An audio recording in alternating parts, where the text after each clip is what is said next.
They say imitation is the highest form of flattery, but what happens when it's not so flattering? God only knows, but I'm sure you're gonna tell me.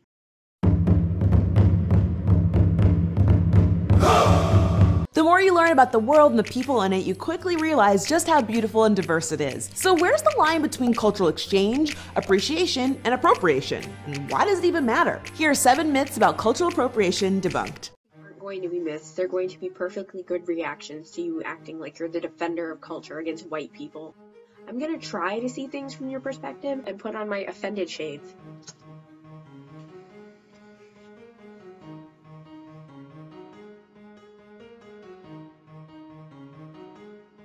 You're just looking for something to be offended by. It's just clothing, hairstyles, decorations, whatever. Don't you have something better to worry about? Okay, first off, it's possible to care about more than one issue at a time. The main problem with cultural appropriation comes from dominant groups borrowing from marginalized groups who face oppression or have been stigmatized for their cultural practices throughout history. Like cornrows. I mean, anyone can wear their hair in cornrows, but Black people still face stigmas for wearing them along with perfectly natural hairstyles like braids and locks. There are even companies and schools that prohibit these natural hairstyles. People have actually been fired for wearing braids. You just said anybody can wear cornrows. And the reason that they've been prohibited from wearing them to work or school isn't because people are Black or white. A white person wearing cornrows would probably be in the same position as the Black person. The reason for prohibiting them is because they're distracting. Can you imagine going to school or work or whatever with like your hair just in the biggest do you could possibly imagine? Could you imagine going to work with a beehive? Probably not acceptable, and I can't even believe that that was acceptable in like the 1960s. Meanwhile, fashion models and celebs like Kylie Jenner get praised for wearing cornrows. And that's the main point. One group is being penalized by institutions for wearing natural hairstyles, while the other is called edgy and stylish for doing the exact same thing. Celebrities don't work a 9-to-5 job. They have enough money to walk around wearing meat dresses and barely anything. Like, have you seen the stuff that some celebrities wear? They don't have to answer to anybody like the rest of us do when we go to work from 9 to 5. When you work for a living, there's a thing called professionalism. There are rules and there are standards that you have at a workplace, and you should adhere to them because how else are you supposed to present yourself? How else are you supposed to make money? And you're talking about 2 different groups of people, okay? You're talking about celebrities, and you're talking about normal people. Like I just said, they don't adhere to the same standards. I can't go walking around in the middle of the day just pretending like I don't have any work. How am I supposed to pay my bills? The only flack that they get is from the press. The press doesn't care about me. I just need to make sure that I have money for food and video games. I'm doing it because I think it's beautiful and exotic.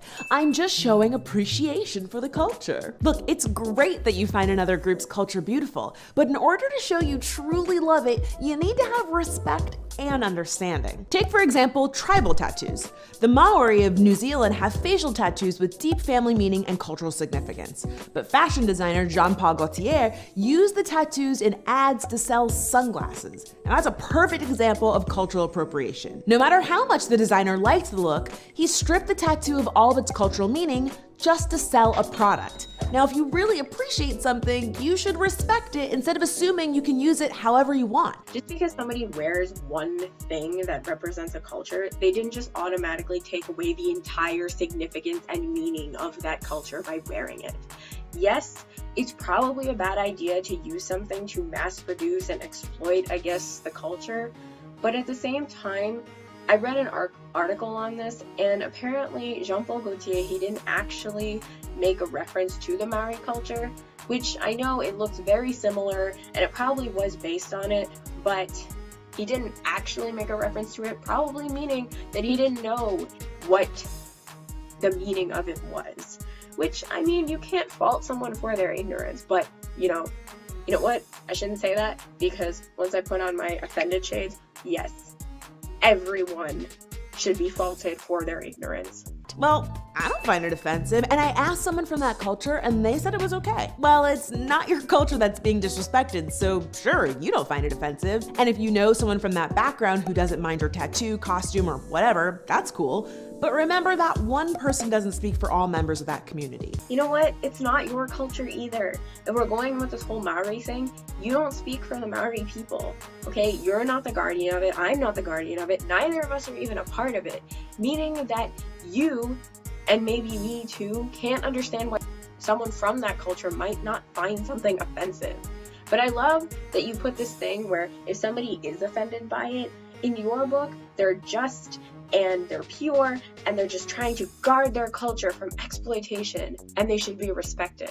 But if they disagree with you and find that it's not as offensive as you might think, you say that they don't speak for everyone and you basically ignore their opinion because, oh, they don't understand that they're being disrespected, right? Whatever, fashion, art, film, music always borrows from other sources. Plus, it doesn't hurt anyone. Sure, cultural exchange has been going on since the beginning of time, but exchange is mutual and needs to be done respectfully. A couple years ago, Katy Perry did a geisha-themed performance with Japanese women dancing in the background. Not only was it super stereotypical, her outfit wasn't even from the right country. The women were Japanese, correct? Oh, how dare they be offended? You know, they should get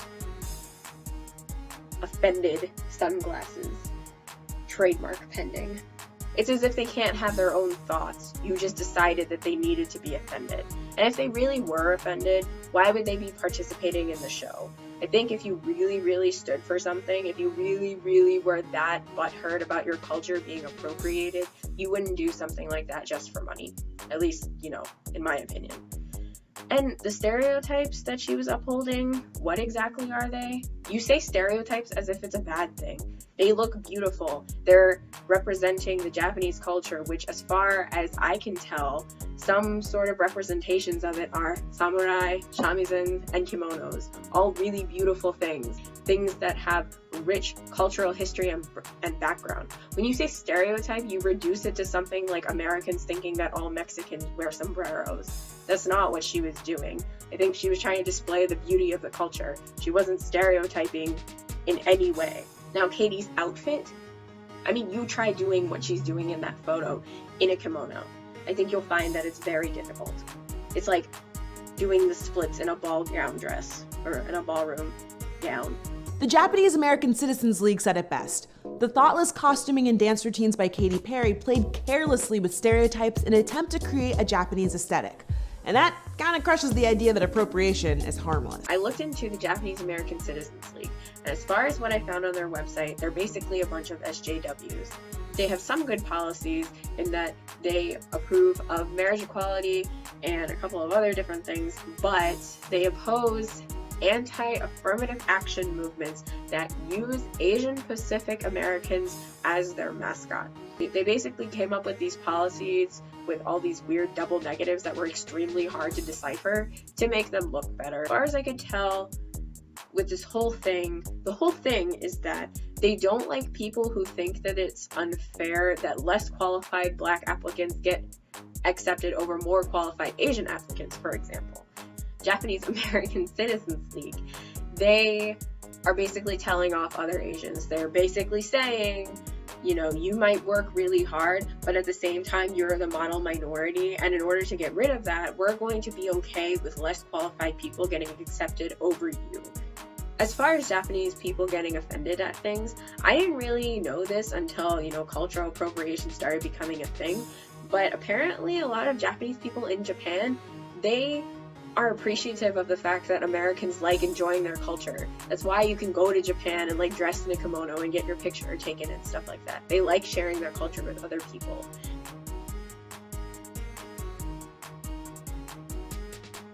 It seems like the only people really getting offended are either people who aren't Japanese at all, or Japanese Americans who I don't really know what their deal is. But as far as I know, Japanese people from Japan, they're totally happy with sharing their culture with anybody who's interested. You're just trying to tell everyone what to think.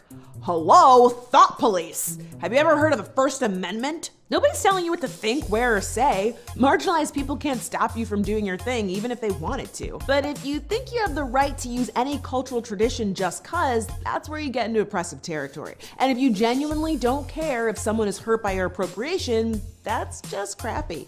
No one's telling you you can't do this or say this or think this. They're just saying that if you do, you're a terrible bigot that nobody's going to want to hang out with.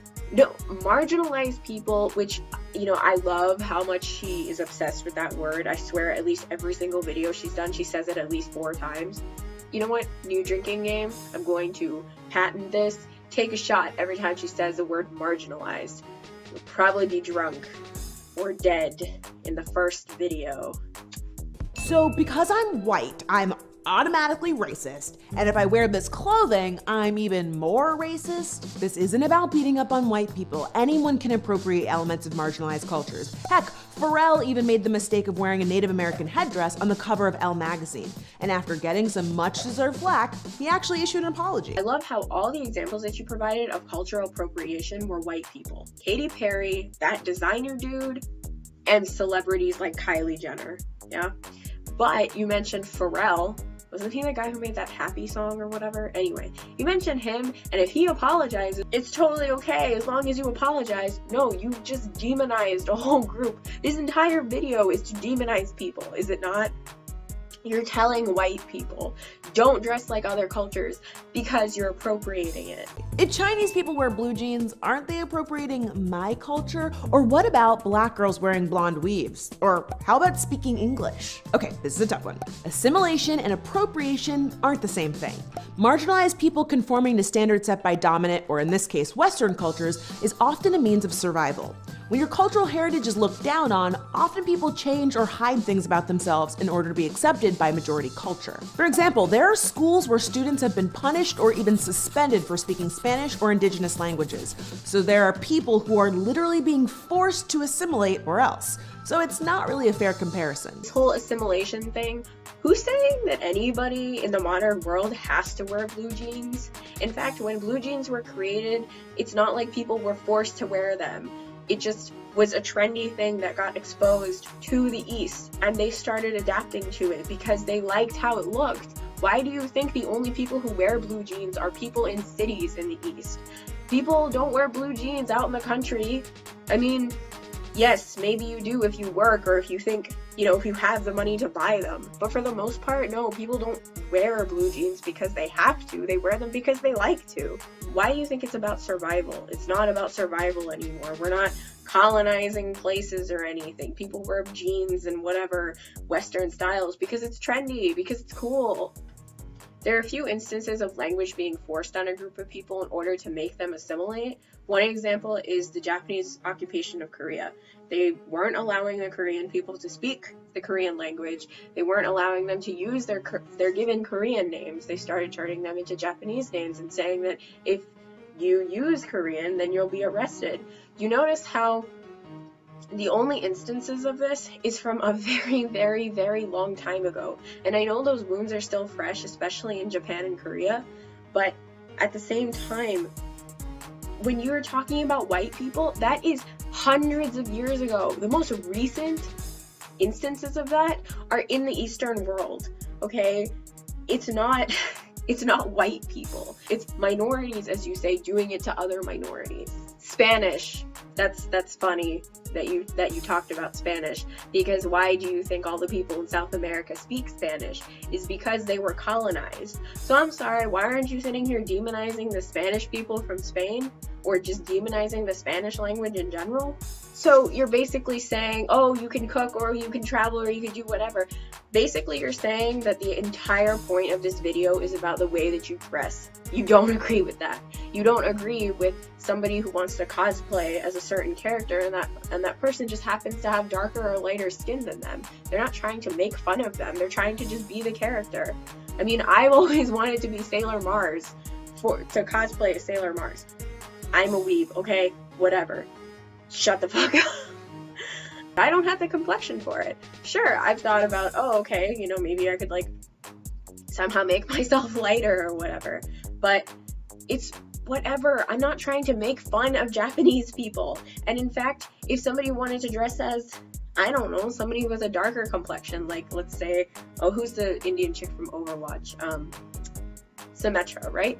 If somebody wanted to dress like her, I wouldn't be offended if they tinted their skin a little bit darker. It's not like blackface. They're not trying to be offensive. The reason, for me, the distinction between things like blackface and things just like cosplaying is the intent. Are they intentionally trying to be offensive? If not, then there's no problem with it. I don't see how we have to nitpick at everything that somebody does. Just because somebody wears something, it doesn't mean that they're trying to offend you. So the whole thing with this is that you have to be marginalized. That's how, you know, you can be offended. Well, nobody invited me to wear blue jeans or anything, or wear sunglasses or a t-shirt that I'm wearing, but here I am wearing it. Am I appropriating somebody else's culture? I have never in my life been marginalized for the color of my skin, for anything. The only things that I ever got made fun of for in school, it wasn't about being Indian or the clothes that I wore or the clothes that my family wore. It was the fact that I was hairy and that I had a unibrow. That's what I got made fun of for. And you know what? Across different cultures, there are white people with unibrows that everybody makes fun of. There are black people with unibrows that everybody makes fun of, okay? It's not just about clothes. My final thoughts are, you know what? If your intention is to just dress like somebody because you really truly enjoy the culture and you want to maybe just look like someone or enjoy the way that they dress because you think it's pretty, I don't think there's any problem with that. The problem comes when you're trying to be offensive. None of these people in this video that she has so blatantly demonized, they're not trying to be offensive. They're just trying to enjoy the culture. And you know what? We're all human. I don't see why anybody has to claim a culture and say this is mine and nobody else can appreciate it, because how else are we supposed to spread things? You want world peace? You can't be like, oh, this is mine and you know, you can't have it. But I will say nobody can have these. Not until I get my trademark pending. Yeah. Anyway, guys, so that was my little rant on this. This is something that I always felt really strongly about, because I used to be on the opposite side where I was like, oh my god, how dare that white girl wear a bindi or wear a sari, or she's totally making fun of my culture. And then my boyfriend, he was like, why do you think they're making fun of your culture? They're just trying to enjoy it. And then as soon as I started thinking about it, I was like, oh yeah, I guess there is an intention when somebody dresses just because they want to dress like somebody because they really like their clothes. There's no harm in that. I've always wanted to wear a kimono. I've always wanted to wear a hanbok, like, you know, from Korea. I just want to wear it because it seems really pretty, and it's a piece of clothing that, yes, represents an entire culture, but I want to enjoy it too. I don't think there's anything wrong with that. Anyway, you tell me your thoughts and your opinions, and if you agree with this lunatic, I mean, you know, she's really pretty, but to me, she's a total lunatic. If you totally agree with me or you totally disagree with me, let me know. What is your take on cultural appropriation, if it should even, you know, be called that? I mean, I don't see people walking around with blackface anymore, so. Anyway, yeah, so thanks for watching, and I really hope you enjoyed this video, and I'm trying to be more alive and get, you know, really into this. I get really scared, like, you know, my boyfriend's in the other room, and I get, like, really self-conscious when I'm trying to do something like this, so just, yeah, sorry about that. Anyway, thank you so much for watching, and I will see you next time. Bye!